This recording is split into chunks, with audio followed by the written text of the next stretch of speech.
আদালত অবমাননার মামলায় শেখ হাসিনার ৬ মাসের কারাদণ্ড দিয়েছে আন্তর্জাতিক অপরাধ ট্রাইব্যুনাল ১। দুপুরে এই রায় দেওয়া হয়। ২২৭ জনকে হত্যার লাইসেন্স পেয়ে গেছি, শেখ হাসিনার এমন বক্তব্যের পরিপ্রেক্ষিতে আদালত অবমাননার অভিযোগে এই মামলা করা হয়। এদিকে আশুলিয়ায় হত্যার পর ৬ জনের লাশ পোড়ানোর মামলায় সাবেক এমপি সাইফুল ইসলাম সহ ১৬ জনকে আসামি করে আনুষ্ঠানিক অভিযোগপত্র ট্রাইব্যুনালে দাখিল করেছে প্রসিকিউশন। এ বিষয়ে আন্তর্জাতিক অপরাধ ট্রাইব্যুনাল ২-এ শুনানি চলছে। সকালে এই মামলায় গ্রেফতার পুলিশ কর্মকর্তা আবদুল্লাহ হিল কাফি ও শাহিদুল ইসলাম সহ ৭ জনকে ট্রাইব্যুনালে হাজির করা হয়। গত ১৯ জুন মামলার তদন্ত প্রতিবেদন হাতে পায় প্রসিকিউশন।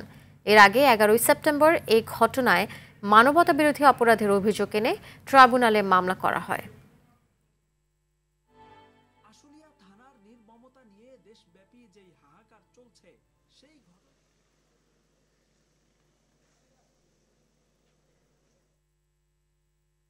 মামলা দুটির বিষয়ে জানাতে আন্তর্জাতিক অপরাধ ট্রাইব্যুনালে আছেন সহকর্মী জিএম মাহমুদ, যুক্ত হচ্ছেন আমাদের সাথে।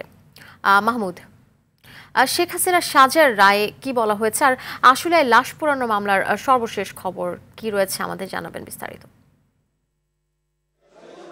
আফসানা, কিছুক্ষণ আগেই আসলে এই শেখ হাসিনার বিরুদ্ধে আদালত অবমাননার মামলার যে রায় এটি ঘোষণা হয়েছে এবং এখানে কিন্তু ৬ মাসের কারাদণ্ড তাকে দেওয়া হয়েছে এবং এক্ষেত্রে কিন্তু চিফ প্রসিকিউটর ব্রিফিং করলেন। ব্রিফিংয়ে তিনি কিন্তু উল্লেখ করেছেন যে ভারতে বসে শেখ হাসিনা অডিও বক্তব্যের মাধ্যমে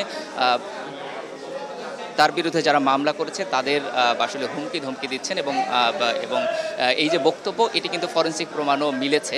তো এই ভিত্তিতেই আসলে তাকে এই রায় দেওয়া হয়েছে। যদিও এদিন কিন্তু আদালতে আসামি পক্ষের বিশেষ করে শেখ হাসিনার রাষ্ট্রনিযুক্ত আইনজীবী উনি উপস্থিত ছিলেন এবং অ্যামিকাস কিউরিও কিন্তু এখানে উপস্থিত ছিলেন। তাদের এখানে আসলে আদালত এবং রাষ্ট্রপক্ষ দুই পক্ষের বক্তব্য শুনেই এই রায় ঘোষণা করেছেন।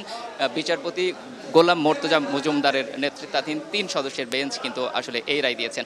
আসলে এই রায়ের মাধ্যমে এই ট্রাইব্যুনালে আসলে এই পুনর্গঠিত ট্রাইব্যুনালে এই প্রথম রায় হলো এবং সেটিও কিন্তু শেখ হাসিনার বিরুদ্ধে এবং উনি যার সাথে আসলে এই কনভারসেশন করেছেন তাকেও কিন্তু ২ মাসের কারাদণ্ড দেওয়া হয়েছে।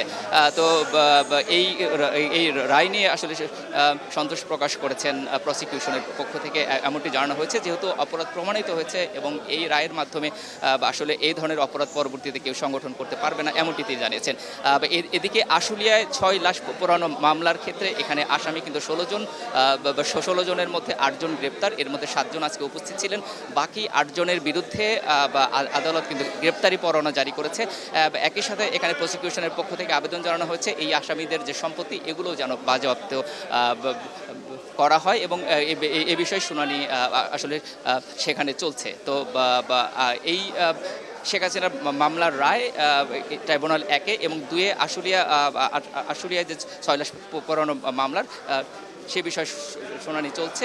কিছুক্ষণ পর হয়তো এই বিষয়ে আরও বিস্তারিত জানাতে পারবো। তো এই ছিল আমার কাছে আশুলিয়া আন্তর্জাতিক অপরাধ ট্রাইব্যুনাল থেকে সর্বশেষ তথ্য। ধন্যবাদ আপনাকে।